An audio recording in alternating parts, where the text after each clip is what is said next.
Excuse me, ये आपकी गाड़ी है? ये गाड़ी मेरी नहीं है। ये तेरे बाप की गाड़ी है जिसके ऊपर चढ़ के बैठा है।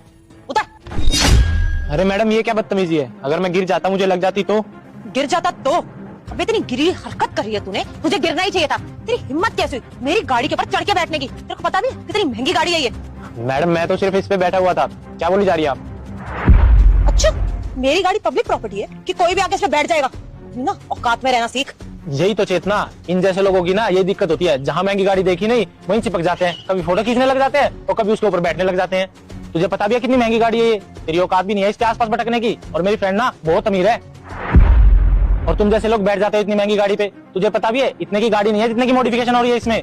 तुम जैसे लोगों को ना मेरी दोस्त अपनी गाड़ी के आसपास भटकने भी ना दे, इसलिए अपनी औकात के हिसाब से गाड़ी देखो और वहां जाके बैठो।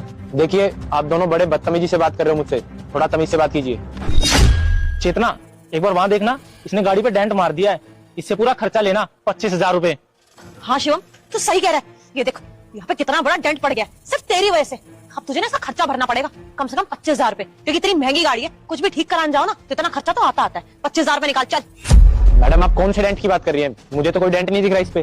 दो लोग बोल रहे हैं कि यहाँ पे डेंट है, तेरी अकेले की मानी जाएगी? चुपचाप से पैसे भर इसके। देखिए मैडम, मेरी वजह से कोई डेंट नहीं आया और मुझे तो इस पे कोई डेंट दिखाई भी नहीं दे रहा। आप पता नहीं क्यों मुझ पे ब्लेम लगाई जा रही हो। और जब कोई डेंट आया ही नहीं तो मैं पैसे क्यों दूं? और अगर मेरी वजह से किसी का नुकसान होता तो मैं पैसे दे देता। आपका कोई नुकसान ही नहीं हुआ है तो मैं पैसे क्यों दूं? अबे मुझसे ना बहस मत कर, फालतू का टाइम नहीं मेरे पास कि यहाँ पे बैठ के तुझसे डिस्कशन करूं मैं। चुपचाप से पैसे निकाल, नहीं तो तू जानता नहीं है कि क्या कर सकती हूँ मैं। अभी तो प्यार से बात कर रही हूँ। अगर मैंने अब यहाँ पे शोर मचा दिया ना, पूरी सोसाइटी इकट्ठी हो जाएगी और ये बोलूंगी कि छेड़ रहा है तू, झूठा इल्जाम लगाऊंगी तुझ पे। फिर तो जानता ही है कि भीड़ क्या हाल करेगी तेरा। चुपचाप पैसे निकाल और निकल यहाँ से। देखिए, बहुत हो रहा है आपका। मेरा यहाँ पे बैठने का एक पर्पस था, वरना कोई शौक नहीं है मुझे इस गाड़ी पे बैठने का। ओह, पर्पस की वजह से धूप लग रही होगी तेरे को, है ना? चक्कर आ गए होंगे तो सोचा हो गाड़ी में बैठ जाता हूँ, गाड़ी का सहारा ले लेता हूँ, है ना?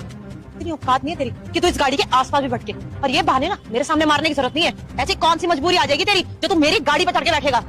पहली बात तो ये मैडम, ये घर मेरा है और ये पार्किंग स्लॉट भी मेरा है। मेरी पार्किंग में आपने गाड़ी खड़ी कर रखी है, मैं अपनी गाड़ी कहाँ पार्क करूँ? और आप कितनी देर से बोले जा रहे हो कि ये गाड़ी मेरी है, ये गाड़ी मेरी है। आपके दोनों शीशे खुले हैं, आपको वो नहीं दिखाई दे रहा?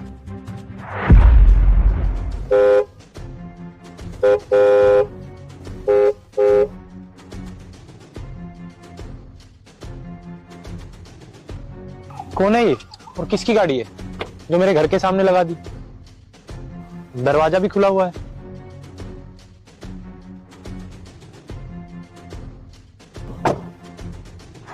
एक तो आपने मेरे पार्किंग स्लॉट में अपनी गाड़ी खड़ी कर रखी है, दूसरा आप मेरे पे ही ब्लेम लगा रहे हो। अरे अपने गाड़ी का शीशा तो देखते। अरे मेरे को कोई फर्क नहीं पड़ता अगर आपकी गाड़ी चोरी हो जाती तो। अरे इंसानियत के नाते बैठा था, कहीं आपकी गाड़ी ना चोरी हो जाए और आप उल्टा मुझ पे